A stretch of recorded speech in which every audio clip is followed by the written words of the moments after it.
Graça e paz, Deus abençoe sua vida, sua casa e sua família. Eu sou o pastor Nil Almeida e quero abençoar você com essa palavra. Gálatas 5, 19, 20 e 21, que diz: Ora, as obras da carne são conhecidas e são imoralidade sexual, impureza, libertinagem, idolatria, feitiçaria, inimizades, rixas, ciúmes, iras, discórdias, divisões, facções, invejas, bebedeiras ou bebedices, e orgias. E coisas semelhantes a esta declaro a vocês, como antes já os preveni, que os que praticam tais coisas não herdarão o reino de Deus. Hoje nós estamos fechando aqui a série Obra da Carne, com a última obra da carne. Então vamos lá. Meus irmãos, nós chegamos à 15ª obra da carne listada pelo apóstolo Paulo, que é orgias. Também está ligada a glutonarias, frequentemente associado a isso, glutonarias. E aí nós temos aqui o encerramento da lista. Foi muito bom essa caminhada. Então essa obra representa o ápice, da entrega aos prazeres sensoriais sem qualquer limite moral ou espiritual. Se as bebedices elas tratam de vícios, de substâncias, as orgias, elas tratam da celebração coletiva, do descontrole. É a carne buscando satisfação em excessos que profanam o corpo e cauterizam a consciência. Então, como homens e mulheres de Deus, cristãos aprovados por Deus, eu preciso enfatizar que esta obra é oposta, certo? Ela é diretamente oposta à sobriedade, e à santidade, e exige que aqueles, que servem ao Senhor, guardem a sua vida, o seu corpo, e se preparem espiritualmente para a vinda do Senhor. Então o corpo é templo do Espírito Santo, é morada de Deus, e aí eu não posso comer o que eu quero, do jeito que eu quero, quando eu quero e na quantidade que eu quero. Então vamos lá, querido. Quando nós vamos para o grego, Paulo fala de forma assim bem interessante. Qual o significado?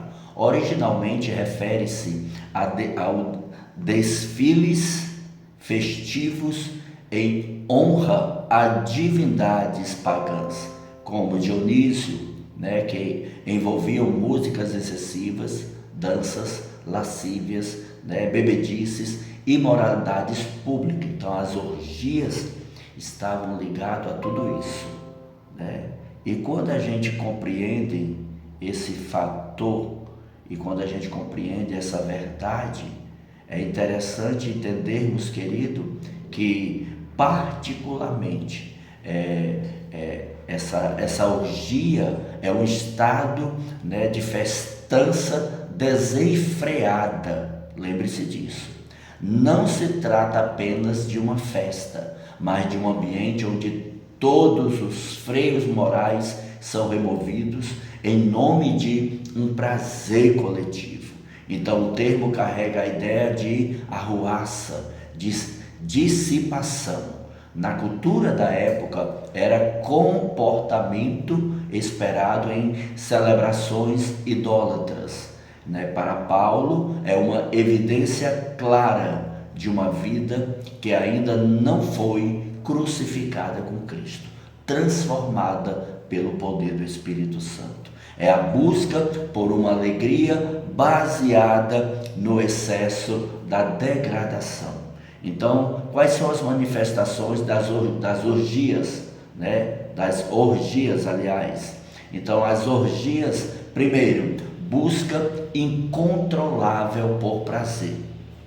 Colocar a satisfação, querido, dos sentidos acima de qualquer valor espiritual. O prazer acima de tudo. É aquilo que eu amo que está em primeiro lugar. É a falsa ideia de que o importante é fazer o que você gosta, o que você ama, sem nenhum compromisso com o futuro, sem ver, sem analisar o que isso pode gerar como consequência ou destruição, né, depois, no futuro. Então, segundo, ambiente de dissipação. Frequentar lugares onde o pecado é celebrado e a santidade é ridicularizada. Então, a gente vive hoje uma geração nesse contexto.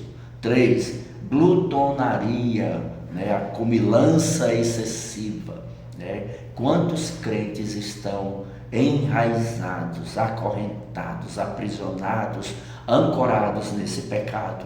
O consumismo de alimento de forma voraz, sem um domínio próprio, tratando o estômago como um Deus, né? E isso é extremamente perigoso, né? Muito perigoso.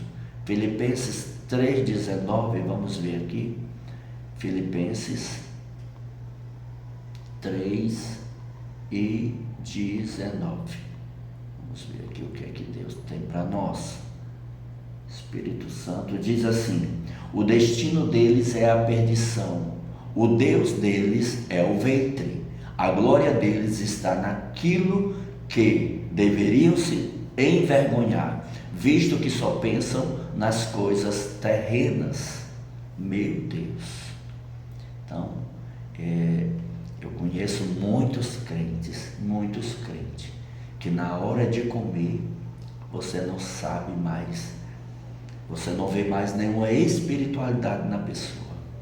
As pessoas, elas comem muito, né? Repetem, não que não possa repetir, claro, mas assim, repetem de forma absurda, já não cabe mais e elas estão se enchendo, né? Comendo com os olhos, né? Comendo com o corpo, é um negócio terrível, né? Então, não é à toa que hoje você encontra tantas pessoas com problemas de obesidade, né, e muitas vezes compulsões na alimentação. Então, quarto, a perda do pudor coletivo. Participar de comportamentos que envergonham o testemunho cristão, né, ou até a igreja de um modo geral. Hedonismo cristão. Tentar misturar fé com um estilo de vida focado apenas no bem-estar sensorial e no entretenimento vazio. 6. A falta de vigilância. Entregar-se ao sono espiritual, provocando, né, um excesso de prazer mundanos. E por último, a própria idolatria do ventre. O ventre, o estômago se torna, um Deus, se torna um templo, aonde as oferendas são as comidas excessivas, quando os desejos biológicos governam as decisões espirituais. Então devemos ter cuidado. Tem muita gente aí dizendo que ama e serve a Deus, mas o seu Deus está lá no estômago. Queridos, Romanos 13, Paulo diz: andemos dignamente como em pleno dia, não em orgias e bebedices. Devemos ter cuidado, viu? 1 Pedro 4,3 diz, né, pois basta o tempo decorrido para que agrade aos gentios, tendo andado em dissolução, desejos, bebedices e orgias. Então, muito cuidado. Filipenses 3,19, como a gente já leu, o destino deles é a destruição, o Deus deles é o estômago. Lucas 21,34, tenham cuidado para que o coração de vocês não fique sobrecarregado com glutonarias e embriaguez. Provérbios 23, 20 e 21, não esteja entre os que se encharcam de vinho, nem entre os comilões de carne. Meu Deus. E Amós 6, 4, 7, bem resumido, o juízo de Deus sobre aqueles que vivem apenas para o luxo, para o banquete, enquanto o povo sofre. Querido, quais são os malefícios, né, as dificuldades geradas pelas orgias, pela glutonaria? Primeiro, embotamento espiritual. O excesso de prazer carnal anestesia a sensibilidade para as coisas espirituais, para as coisas de Deus. Então, tudo aquilo que alimenta o prazer, tudo aquilo que é um excesso e que não é espiritual, né, você perde a sensibilidade, né? Você vai perdendo essa conexão com o Senhor, com o sagrado, com o divino. Segundo, a escravidão dos sentidos. A pessoa torna-se incapaz de dizer não aos seus impulsos básicos, né? A pessoa não consegue. A pessoa sabe que é errado e faz. A pessoa sabe que vai gerar um prejuízo e faz. Continua fazendo. Aí vai justificar. Não, porque lá em casa todo mundo só come assim. Não, porque lá em casa o horário de comer é esse. Não, porque lá em casa a gente faz assim. Não, porque todo mundo é... Pelo amor de Deus, né? Consciência, espiritualidade, né? Então, nós somos o que comemos. Então, quantas pessoas já morreram porque não tiveram, né, como fechar a boca, né? Ou seja, uma consciência sã e um coração puro.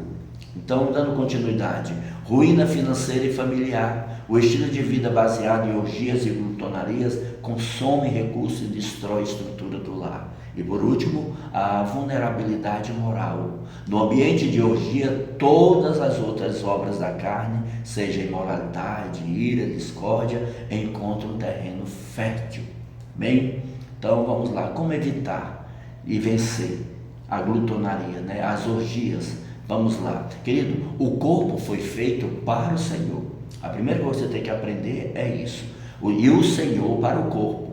Então, primeiro, pratique o jejum bíblico consciente. O jejum é uma disciplina que ensina a carne, aleluia, que ela não manda, que ela não governa, que ela não tem o controle. Segundo, vigie seus ambientes. Não se coloque em situações onde o excesso, né, é a regra. Fuja da aparência do mal.